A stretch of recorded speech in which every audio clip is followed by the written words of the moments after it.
namasté. Voilà, donc aujourd'hui, nous allons faire une recette qui, de nouveau, est une recette très populaire dans un endroit très populaire de l'Inde. Donc, cette recette vient de Goa. Alors, nous, personnellement, à chaque fois qu'on va en Inde, on va à Goa parce que c'est notre destination vacances. On adore Goa.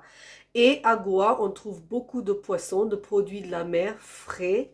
Et c'est une recette goanaise qui est très populaire parce que les gens qui vont là-bas, impérativement, s'ils aiment le poisson, ils commandent ce plat. Quand vous allez sur les marchés à Goa, vous trouvez cette mélange d'épices goanaise qui sert pour le poisson et les crevettes. Donc cette recette, vous pouvez la faire avec du poisson, des crevettes, éventuellement même avec des légumes. Mais vraiment, poisson et crevettes, j'ai jamais essayé avec le poulet, mais pourquoi pas. Voilà, donc vous pouvez faire cette mélange d'épices et cette base d'épices. Et après, vous pouvez ajouter soit du poisson, soit des crevettes, soit du poulet, soit des légumes. Voilà, donc on va passer aux ingrédients. Alors, pour cette recette, je prends du cabillaud. Donc, j'ai pris un grand filet de cabillaud que j'ai coupé en 2 morceaux. Donc, cette recette, je vais la faire pour 2 personnes. J'ai pris du cabillaud parce que c'est un poisson facilement qu'on trouve facilement dans les magasins. Il n'y a pas d'arête dans ce poisson. Elle n'a pas une odeur très prononcée, donc ça peut passer aussi pour les gens ou les enfants qui n'aiment pas l'odeur forte de poisson. Mais vous pouvez prendre le poisson de votre choix. Ici, j'ai pris 2 cuillères à soupe de noix de coco séchées et j'ai rempli au-dessus avec de l'eau pour qu'il gonfle parce que ça, je vais faire une pâte d'épices avec.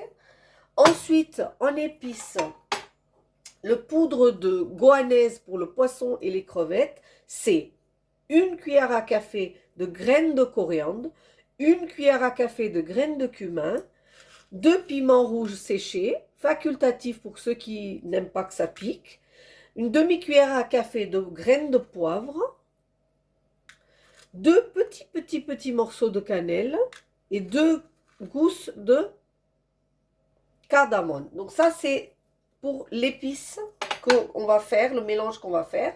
Ensuite, il me faut du piment rouge en poudre, facultatif, paprika si vous voulez que ça soit moins fort ou pas du tout, et du curcuma.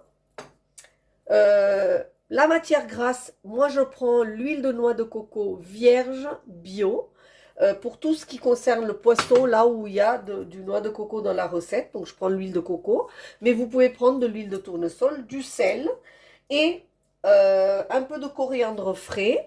Et en plus, nous, dans cette recette, on met quelque chose d'acidulé, soit du tamarin, soit un autre ingrédient qu'on ne trouve pas du tout en France.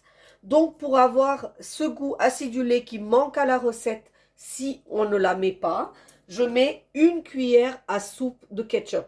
Ça donne ce petit goût, ça complémente, disons, le goût du tamarin ou du coca. Voilà, c'est cette chose un peu acidulée qu'on met dans cette recette. Alors, on va passer à la recette. Donc, j'ai mis ma petite gamelle à chauffer tout doucement. Et pendant ce temps-là, je prends un broyeur dans lequel je mets mon noix de coco. Donc, je le mets avec l'eau pour qu'il soit moelleux et pas sec du tout. Alors, c'est la base. Hein. Alors là, il y a vraiment 2 cuillères à soupe, mais ça fait beaucoup parce que c'est imbibé d'eau. Dedans, je verse l'oignon.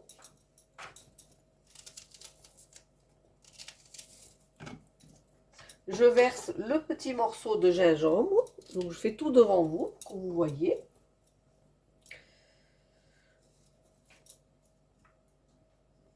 Voilà, je vous montre le petit morceau de gingembre, vraiment, une pousse de gingembre, hein, ici, parce qu'il ne faut pas que ça soit prononcé.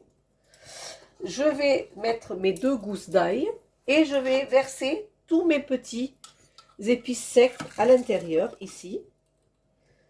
Et ensuite, je vais aller le broyer pour faire une pâte et je vous retrouve juste après. Donc, vous voyez ici, je viens de broyer le mélange. Et j'ai un mélange assez onctueux, mais on peut voir le noix de coco. On peut le voir parce que ça va donner une petite texture particulière. Vous touillez un petit peu pour mélanger le tout. Ça, c'est la base de votre épice pour votre sauce. Ici, on va mettre l'huile de noix de coco ou l'huile de votre choix à chauffer dans cette poêle que j'ai mis à chauffer préalablement. Hein. Là, je vais prendre un bol dans lequel je vais mettre un quart d'une cuillère à café de piment rouge et un quart d'une cuillère à café de curcuma. Je vais les mélanger avec un tout petit peu d'eau parce que sinon mes épices vont brûler directement dans l'huile. Je vais mélanger. Je vais baisser le feu pour pas que ça vienne sur moi. Je baisse un peu plus pour que vous voyez, voilà. Et là, je verse. Voilà, je verse dans mon huile et je verse directement le noix de coco, le mélange de noix de coco et la pâte dedans. Et je cuis le tout jusqu'à ce que l'huile se sépare de mon noix de coco. Parce que le noix de coco est rempli d'huile. Donc ça va dégager l'huile quand ça sera cuit.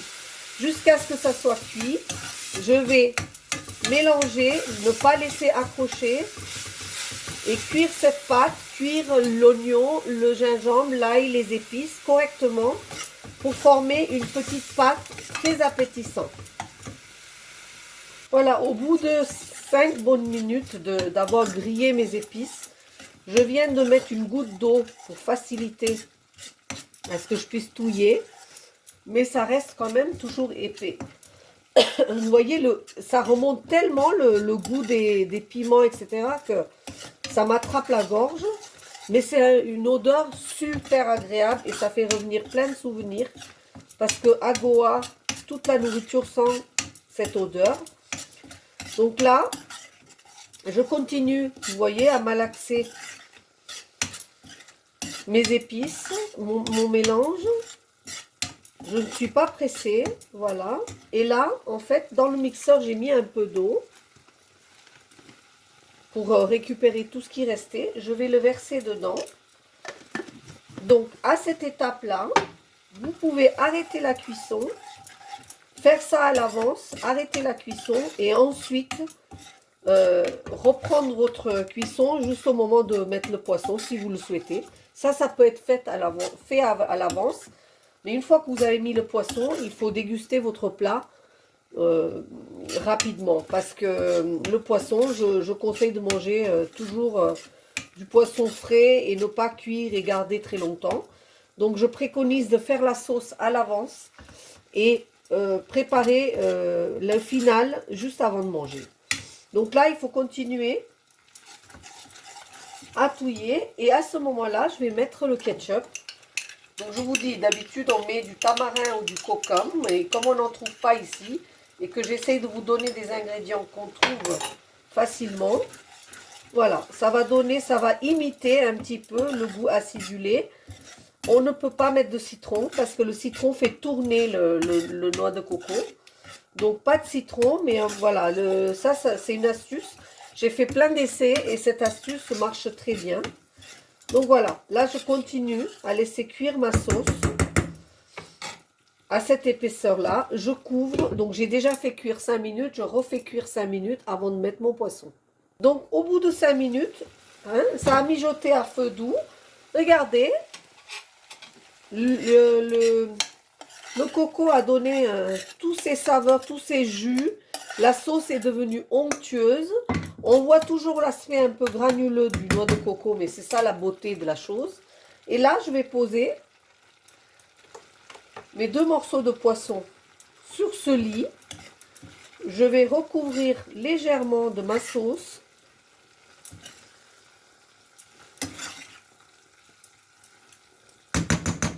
Je vais verser un tout petit peu d'eau pour faire une sauce un peu plus liquide.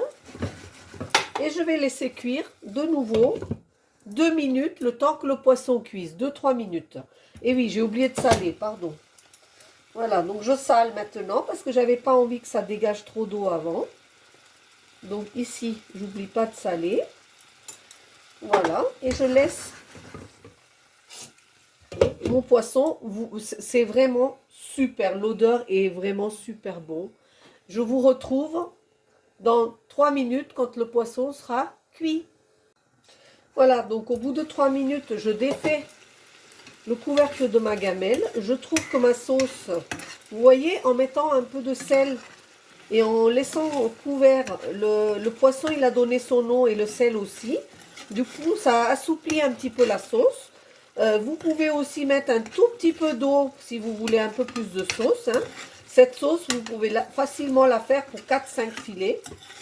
Je vous ai dit, hein, avant de mettre le poisson, vous pouvez enlever la sauce et l'utiliser plusieurs fois, le mettre au frigo. Et une fois que vous avez mis votre poisson, je vous conseille de ne pas trop le garder. Je vérifie si mon poisson est bien cuit. Donc vous voyez ici, les filets se séparent. Donc j'ai l'impression que mon poisson est prêt à être dégusté. Donc là, je vous retrouve avec le poisson dans mon assiette.